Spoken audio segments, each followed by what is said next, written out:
किसी ने चारों ओर फूल ही फूल बिखेर दिए हैं। फूल। स्वागत है, स्वागत है प्रभु, स्वागत है। ये ये क्या कर रहे हैं आप? तारनहार को नमस्कार कर रहा हूं देवी। तारनहार? हे माता, आपके पुत्र रूप में मेरे प्रकट होने का अब समय आ गया है। 3 जन्म पहले जब मैंने आपके पुत्र रूप में प्रकट होने का वरदान दिया था, सर्वप्रथम मैं उसकी स्मृति आपको याद दिलाना चाहता हूं। हे देवी, स्वयंभू मनवंतर में वसुदेव जी स्वयं प्रजापति सुतपा थे और आप उनकी पत्नी देवी प्रश्नी थी। हमारा दर्शन कभी निष्फल नहीं हो सकता, इसलिए वर मांगो। हे जगदीश्वर, यदि आप मुझ पर प्रसन्न हैं तो मुझे एक ही वर दीजिए कि मुझे आप जैसा पुत्र प्राप्त हो। तथास्तु, तथास्तु, तथास्तु। मैंने वर तो दे दिया, परंतु वर देने के पश्चात विचार किया तो देखा कि सारी सृष्टि में मेरे समान दूसरा तो कोई है ही नहीं।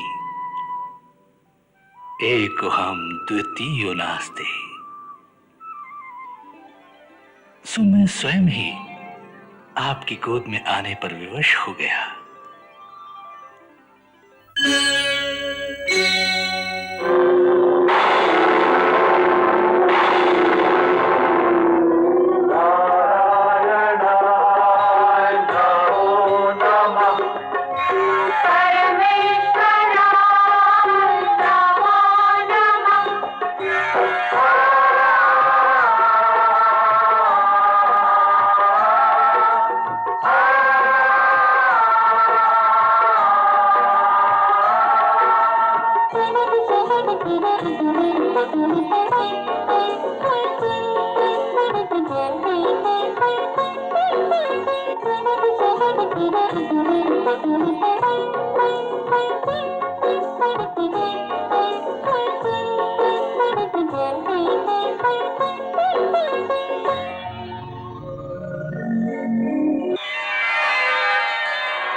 जागिए आर्य, देखिए ये क्या चमत्कार है।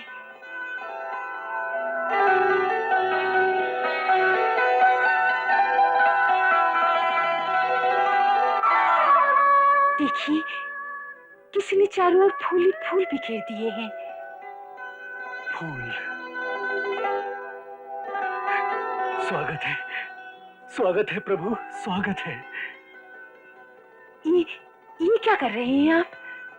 तारनहार को नमस्कार कर रहा हूं देवी। तारनहार? कहाँ है तारनहार? वो जिनकी प्रतीक्षा सारा संसार कर रहा है, तुम्हारे गर्भ में पधार गए हैं। महाराज की आज्ञा है कि कारागार के भीतर पहरा दुगना कर दिया जाए और कारागार को बाहर से 8 पहर घेर कर रखा जाए ताकि कोई भीतर आने की चेष्टा भी न कर सके। ये अष्टम गर्भ है, हमें हर प्रकार से सावधान रहना होगा। विष्णु, विष्णु सामने आ, सामने आ। क्यों इस प्रकार का छल करता है? अरे हिम्मत है तो मेरे सामने आ विष्णु।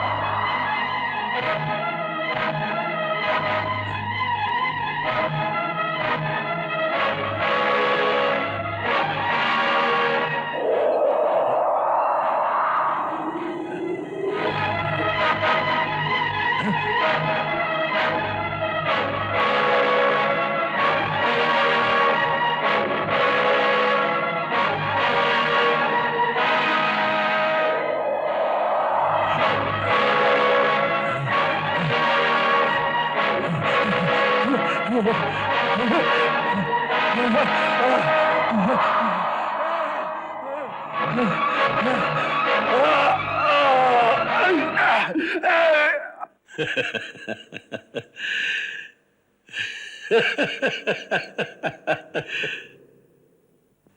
प्रभु, क्या लीला है आपकी। जो पापी आपको परम शत्रु समझता है, उसके मन की ऐसी स्थिति कि हर वस्तु में उसे केवल आपके ही दर्शन हो रहे हैं। ये जो निरंतर उसके मन का तार आपके साथ बंध गया है, उसके फल स्वरूप उसे आपकी प्राप्ति अवश्य होगी। हाँ, अवश्य होगी। जो निरंतर हमें ध्याएगा वो हमें अवश्य पाएगा। यही कर्म का विधान है। तो फिर एक भक्त और एक महापापी में क्या अंतर रह गया स्वामी? नारद, तुम इतने अबोध नहीं कि इसका अंतर नहीं जानते हो। फिर भी व्याख्या चाहते हो तो सुनो। जो हमें निरंतर ध्याएगा वो हमें पाएगा अवश्य। परंतु ये भी याद रखो कि इसमें एक गूढ़ अंतर है। जो जिस भाव से हमें ध्याता है, हम उसी रूप में उसे प्राप्त होते हैं।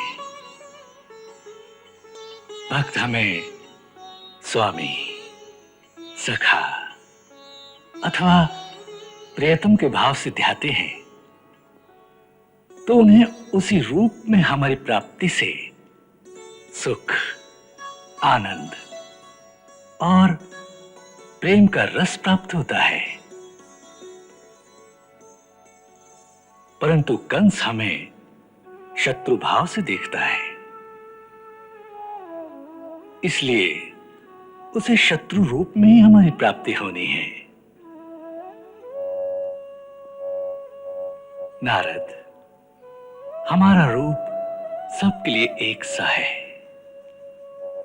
उसी रूप को देखकर जहां भक्त और देवता आनंद से गदगद हो जाते हैं, वहां उसी रूप को देखकर कंस भय के मारे तड़प तड़प जाता है, क्योंकि उस रूप में उसे भगवान नहीं शत्रु दिखाई देता है।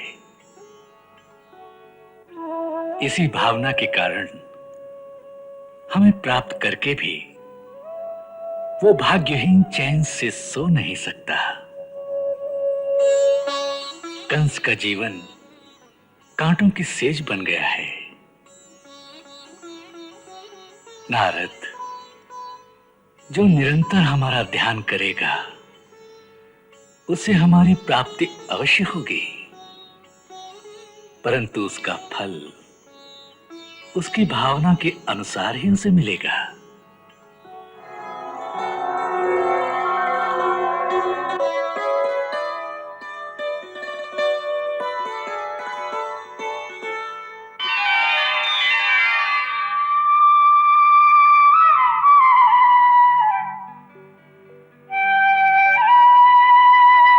हे माता, आपके पुत्र रूप में मेरे प्रकट होने का अब समय आ गया है।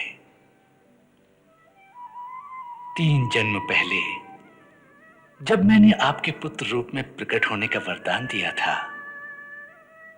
सर्वप्रथम मैं उसकी स्मृति आपको याद दिलाना चाहता हूं। हे देवी, स्वयंभू मनवंतर में वसुदेव जी स्वयं प्रजापति सुतपा थे और आप उनकी पत्नी देवी प्रश्नी थी। हे देवी, हमारा दर्शन कभी निष्फल नहीं हो सकता, इसलिए वर मांगो। हे जगदीश्वर, यदि आप मुझ पर प्रसन्न हैं तो मुझे एक ही वर दीजिए कि मुझे आप जैसा पुत्र प्राप्त हो। तथास्तु, तथास्तु, तथास्तु। मैंने वर तो दे दिया, परंतु वर देने के पश्चात विचार किया तो देखा कि सारी सृष्टि में मेरे समान दूसरा तो कोई है ही नहीं। एको हम द्वितीयो नास्ते। सो मैं स्वयं ही आपकी गोद में आने पर विवश हो गया। हे माता, मैं आपको मुक्ति का मार्ग भी बता देता हूं। नहीं प्रभु, मुझे मुक्ति नहीं चाहिए। मुझे तो आपके साथ माँ बेटे के रिश्ते का अटूट बंधन चाहिए। मेरा अंतर और उस अंतर घर को केवल ममता के रस से भर दो प्रभु, ममता के रस से। तथास्तु।